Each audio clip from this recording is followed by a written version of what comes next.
Okay, so we got stuff in the cleaner going on, and I realized something. Looking at these posts right here, they're got these angles. I'm like, is that really the way it is? No, it is not, because here's the busted cab piece that we got to fix.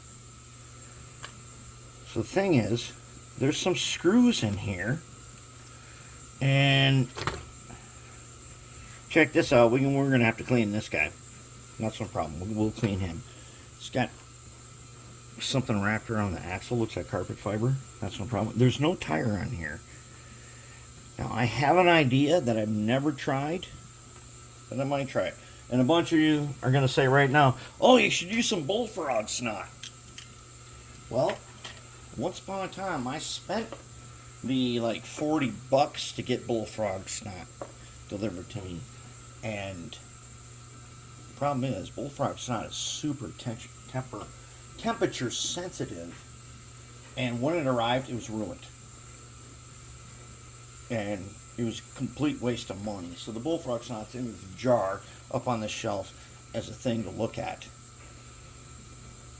There's no way I could ever recommend that kind of a product. Because if you get it mailed to you in the winter, it's going to come and it's going to be ruined.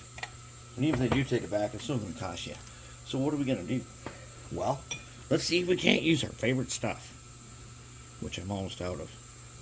I may have to get more, but I'm thinking I could fill this tire with goop, which is really rubbery.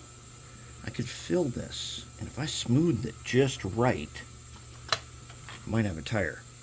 I gotta think about that for a while, see if I can actually do that.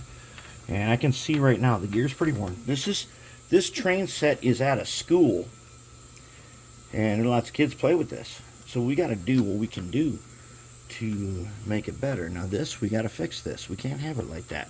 And this, to me, right now, because these screws are so hard to get out of here, look at that. So I'm turning and it's turning around.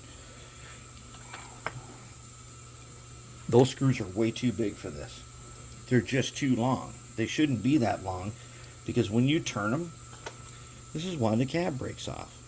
Cab breaks off like this because there's a screw up in there. You turn it and turn it and turn it, or however you do it, and the cab busts apart. So that's a problem. We got to fix that. I can't send this back to a school and have it just barely working.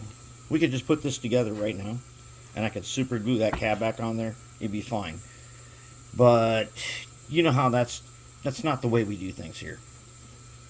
We don't do it like that. We're taking these guys out. We're going to make some sort of a strong bond, and I think we're going to use that JB Weld plastic bonder, since that stuff turned out to be really good, because there's one in there. There's one in there. And then these screws, I'm not sure what they are, but I'm going to match them to my tap and die set. If I have decent screws that will fit that, and they got to be slightly larger than a number 256. If I have a tap, I might tap this for a number 4. I just might have to, because that's the tap that I have. And then I put a number 4 screw in here. I think we could do something like that. And then we got to get this tender. Okay, these wires are way too easy to pull out of here. And notice there's a fuse there. A tiny fuse. Fuse ain't blown. It's just this is a 1.5 volt system that uses a C-size battery. We already got it working. All right, so the decision has been made. We are going to have to go all in on this. There's just no other way to do it. We have to do it. We got to do it because we stand for doing these kinds of things the right way. And then I think we have to find a top for this. And somewhere I'm going to have to do a ton of digging. I may have to dump boxes on the floor. I got to find a top for this.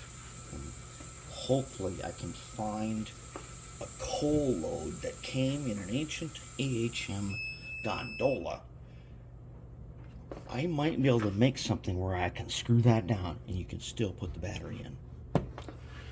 So that's where we're at. We're going pretty deep into this project. That's what we got to do.